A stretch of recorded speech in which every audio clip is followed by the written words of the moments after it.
Assalamualaikum warahmatullahi wabarakatuh. Dan ini adalah yang membuat malaikat Jibril alaihi salam ketakutan. Malaikat Jibril alaihi salam memiliki kedudukan yang tinggi di sisi Allah subhanahu wa ta'ala. Sebagaimana firman-Nya, sesungguhnya Al-Quran itu benar-benar firman Allah yang dibawa oleh utusan yang mulia ataupun Jibril, yang mempunyai kedudukan yang tinggi di sisi Allah, yang mempunyai arash yang ditaati di sana, di dalam malaikat lagi dipercaya. Al-Quran surah At-Takwir ayat 19 sampai 21. Meskipun sedemikian agung kedudukannya di sisi Allah subhanahu wa ta'ala, malaikat Jibril alaihissalam senantiasa takut apabila suatu hari kehilangan ridha Allah subhanahu wa ta'ala. Dikisahkan dari ensiklopedia Al-Quran bahwa Umar bin Khattab radhiyallahu an meriwayatkan rangkaian pembicaraan yang berlangsung antara Rasulullah sallallahu alaihi wasallam dengan malaikat Jibril alaihissalam. Suatu hari malaikat Jibril alaihissalam menemui Rasulullah sallallahu alaihi wasallam dan menyampaikan kabar kedahsyatan neraka. Malaikat Jibril berkata, neraka itu hitam pekat, bunga apinya tidak dapat meneranginya, nyalanya tidak dapat dipadamkan. Demi zat yang mengutusmu dengan kebenaran wahai Muhammad, seandainya sebesar lubang jarum dibuka dari jahanam, niscaya seluruh yang ada di permukaan bumi mati karena panasnya. Demi zat yang mengutusmu dengan hak, seandainya penjaga neraka jahanam menampakkan dirinya kepada penghuni bumi, niscaya semua orang yang ada di muka bumi akan mati karena begitu buruk mukanya dan begitu busuk baunya. Demi zat yang mengutusmu dengan hak, seandainya satu mata rantai penghuni neraka yang panjangnya 70 hasta diletakkan di atas gunung-gunung dunia, niscaya gunung pun akan hancur berkeping-keping, bahkan bumi pun ikut hancur.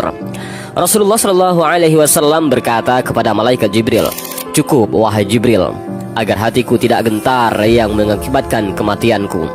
Setelah menyampaikan tentang kengerian neraka kepada Rasulullah Shallallahu Alaihi Wasallam, malaikat Jibril pun menangis. Ketika melihatnya menangis, Rasulullah Shallallahu Alaihi Wasallam pun bertanya, mengapa engkau menangis wahai Jibril? Bukankah engkau punya kedudukan mulia yang dianugerahkan Allah kepadamu? Malaikat Jibril alaihi salam menjawab, bagaimana aku tidak menangis? Aku lebih berhak menangis. Siapa tahu jika Allah yang maha mengetahui kelak akan memberikanku kedudukan yang bukan sebagaimana kedudukanku saat ini. Aku tidak tahu, mungkinkah aku diuji sebagaimana iblis? Dulu ia berasal dari golongan malaikat. Aku tidak tahu, mungkin aku diuji sebagaimana Harut dan Marut. Setelah mendengar kekhawatiran malaikat Jibril alaihi salam, akhirnya Rasulullah sallallahu alaihi wasallam pun ikut menangis. Kedua makhluk mulia itu pun terus menangis hingga Allah subhanahu wa ta'ala mengutus seorang malaikat kepada keduanya seraya berkata, wahai Jibril, wahai Muhammad, sesungguhnya Allah subhanahu wa ta'ala menjamin kalian dari kemungkinan melakukan kedurhakaan kepadanya. Maka keduanya pun merasa tenang. Lalu malaikat Jibril alaihissalam naik kembali ke langit. Kisah selanjutnya dalam kitab Al-Khusyu' fi Shalat karya Al-Hafiz Ibnu Rajab. Ketika Rasulullah sallallahu alaihi wasallam sedang duduk bersama malaikat Jibril alaihissalam, lalu langit tiba-tiba terbelah dan turunlah malaikat. Lalu malaikat tersebut mendatangi Rasulullah dan malaikat Jibril. Ketika malaikat itu muncul, Rasulullah melihat malaikat Jibril tampak menciut dan gelisah. Malaikat itu kemudian bertanya kepada Rasulullah sallallahu alaihi wasallam, ya Rasulullah, aku membawa pesan yang diutus oleh Allah kepadamu. Aku datang untuk memberikanmu pilihan, jalani kehidupan Nabi sebagai raja atau sebagai hamba sahaya. Rasulullah Shallallahu Alaihi Wasallam kemudian melihat ke arah malaikat Jibril alaihi salam, dan malaikat Jibril mengisyaratkan untuk memilih hidup sederhana. Dan Rasulullah pun menjawab malaikat tadi, aku memilih menjadi nabi yang hidup sebagai hamba sahaya ataupun fakir miskin. Kemudian malaikat itu pun pergi meninggalkan Rasulullah Shallallahu Alaihi Wasallam dan malaikat Jibril alaihi salam. Lantas malaikat Jibril alaihi salam berkata, kejadian ini sangat aneh sekali. Malaikat itu tidak pernah sekalipun turun ke bumi kecuali saat ini. Rasulullah Shallallahu Alaihi Wasallam bertanya, mengapa engkau terlihat gelisah dan ketakutan wahai Jibril? Malaikat Jibril alaihi salam menjawab, demi Allah, aku tidak pernah berpikir ia akan turun ke bumi kecuali untuk mengabari datangnya hari kiamat. Siapa malaikat tadi? Tanya Rasulullah. Dialah Israfil, sang peniup sangkakala. Jawab malaikat Jibril alaihi salam. Malaikat Israfil alaihi salam memiliki 600 sayap, sama dengan malaikat Jibril alaihi salam. Namun satu sayap malaikat Israfil alaihi salam setara ukurannya dengan 600 sayap milik malaikat Jibril alaihi salam yang disatukan.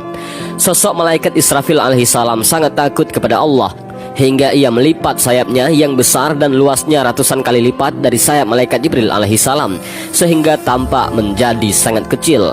Ketika malaikat Israfil alaihissalam turun ke bumi, malaikat Jibril alaihissalam mengira sudah datang waktunya hari kiamat dan sudah waktunya malaikat Israfil alaihissalam membunyikan sangkal kalanya. Hal inilah yang membuat malaikat Jibril alaihissalam gelisah dan takut. Makhluk mulia sekelas malaikat Jibril alaihissalam dan Rasulullah sallallahu alaihi wasallam yang tidak diragukan lagi pangkat dan kedudukannya di sisi Allah Subhanahu wa taala, namun hal itu tidak menghilangkan rasa khawatir pada diri mereka akan kemurkaan Allah Subhanahu wa taala.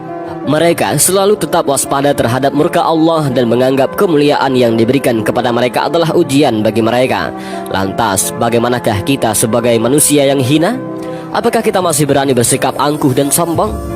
Bukankah kita sudah banyak mengetahui bagaimana Allah Subhanahu wa taala membinasakan suatu kaum karena kesombongan dan kedurhakaannya kepada Allah? Dan semoga dari kisah ini kita dapat mengambil pelajaran dan menyadari betapa lemahnya kita dan betapa butuhnya kita rahmat Allah Subhanahu wa taala. Dan semoga kisah ini dapat menambah ilmu pengetahuan dan menambah ketakwaan kita kepada Allah Subhanahu wa taala. Mudah-mudahan juga video ini bermanfaat. Allahu a'lam bishawab. Assalamualaikum warahmatullahi wabarakatuh.